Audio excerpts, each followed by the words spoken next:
샬롬, 오랜만에 뵙습니다. 서천 목사입니다.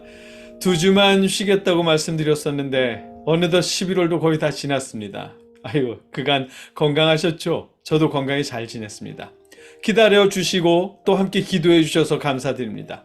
그리고 늦어져서 죄송합니다. 고민이 길어서 그랬습니다. 매주 수요일만 할까 아니면 화요일, 목요일 이틀간만 할까 고민했거든요.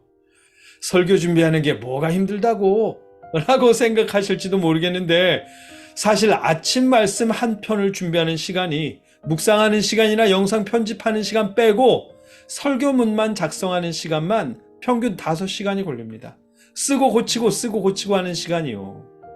영상 녹화와 편집하는 시간은 대략 3시간 정도 필요하고요. 10분도 안 되는 턴투갓 아침 묵상 한 편을 준비하는 데만 평균 8시간이 필요해요. 주일 예배는 설교문만 평균 10시간에 걸리고 또 영상 편집까지 하면 12시간 이상이 필요하고요. 아직 묵상하는 시간은 포함시키지도 않았습니다. 그러다 보니까 매일 말씀을 준비하는 일이 선택하기가 어려웠습니다. 프랑스어 공부까지 해야 하니까요. 그런데 또 한편으로 생각해 보니까 턴투갓을 하든 안 하든 말씀은 매일 묵상해야 하거든요. 그래서 어떻게 해야 하나 고민하다가 설교를 최대한 줄이고 같이 말씀을 읽는 것으로 하자는 결론을 내리게 되었습니다. 다만 그냥 성경 통독을 하는 것이 아니라 예수님의 행적과 예수님의 가르침에 집중하면서 함께 성경을 읽어보면 어떨까 생각했습니다. 우리에게 익숙한 예수님의 신적인 능력, 그러니까 춥기라던가 병을 고치시고 풍랑을 잔잔케 하시거나 이런 기적들보다는 예수님의 삶의 여정과 예수님의 가르침에 좀 더 집중해서 만일 설명이 필요하다면 그 부분에 간략한 설명을 덧붙여서 우리가 함께 성경을 읽는 식으로 아침 묵상을 해보면 어떨까 생각했습니다. 그런 식으로 성경을 읽고 함께 묵상하면서 예수님의 가르침에 좀 더 익숙해지고 예수님의 제자로서 모습을 갖추면 좋겠다는 바람도 품었고요. 제 생각처럼 진행될지는 모르겠습니다. 늘 그렇듯 계획은 우리가 세우더라도 이루시는 분은 하나님이시니까요. 우리가 하나님께서 이루어주시기를 바라며 예수님의 삶과 가르침에 더 집중해서 마가복음을 읽어보도록 하겠습니다. 오늘은 마가복음 1장 1절로 9절까지의 말씀을 읽을 텐데 세 부분으로 나눠서 읽겠습니다. 먼저 1절 말씀입니다. 하나님의 아들 예수 그리스도의 복음의 시작은 이러하다. 아멘. 이 구절이 마가복음의 목적입니다. 하나님의 아들 예수 그리스도의 복음을 알려주는 것, 이것이 마가복음의 목적입니다. 이 한 구절에는 또한 예수님은 하나님의 아들이라는 선포가 포함되어 있습니다.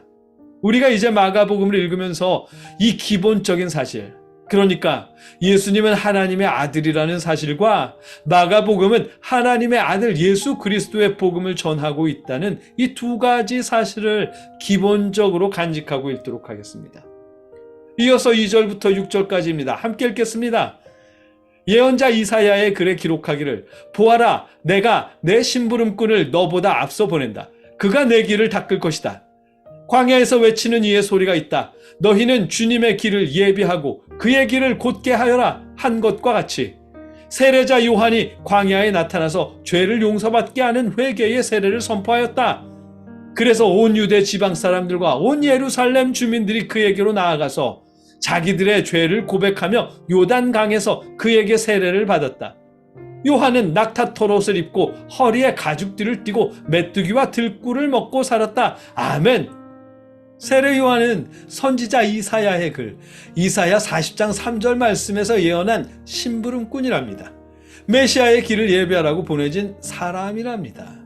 그는 낙타털옷을 입었고 들꿀과 메뚜기를 먹으며 광야에서 살았다지요. 무엇보다 죄 사함의 세례를 선포하고 회개의 세례를 베풀었답니다. 그리고 예수님도 세례 요한에게 세례를 받으러 나오셨답니다. 7절로 9절까지입니다. 함께 읽겠습니다. 그는 이렇게 선포하였다. 나보다 더 능력이 있는 이가 내 뒤에 오십니다. 나는 몸을 굽혀서 그의 신발끈을 풀 자격조차 없습니다. 나는 여러분에게 물로 세례를 주었지만 그는 여러분에게 성령으로 세례를 주실 것입니다. 그 무렵에 예수께서 갈릴리 나사렛으로부터 오셔서 요단강에서 요한에게 세례를 받으셨다. 아멘. 예수님이 요한에게 세례를 받으셨답니다. 그런데 겸손들도 하시죠. 세례 요한도 그렇고 예수님도 그렇고. 예수님은 세례 요한보다 6개월 늦게 태어난 세례 요한의 사촌 동생인데 세례 요한이 그러잖아요. 자신은 예수님의 신발끈을 풀기도 벅차다고요. 자신의 사촌 동생을 그렇게 높여줍니다. 정말 겸손한 모습이죠. 그런가 하면 또 예수님은 하나님의 아들이면서도 요한에게 가셔서 세례를 받으셨습니다. 하나님의 아들이 무슨 죄가 있다고? 예수님도 세례 요한이 베푸는 회개의 세례를 받았습니다. 두 분 다 겸손하시죠. 요한은 동생을 하나님의 아들로 믿고 높여주고 예수님은 하나님의 아들이면서도 회개의 세례를 받으시고 두 분 다 정말이지 겸손한 모습을 보여주십니다.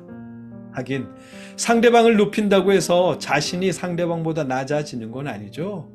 우리가 겸손하게 행동한다고 상대방보다 낮아지는 것은 아닙니다. 하나님 앞에서 겸손한 모습을 보이는 것이죠. 이 모습이 우리 예수님의 모습입니다.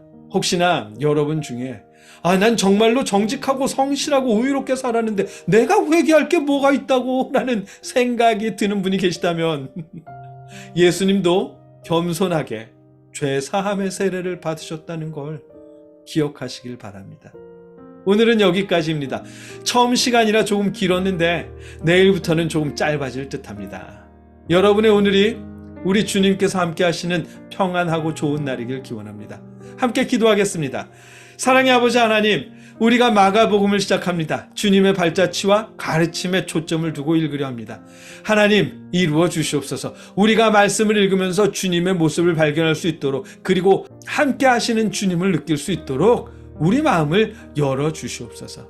오늘도 아버지께서 인도하시길 바라며 예수님의 이름으로 기도드립니다. 아멘.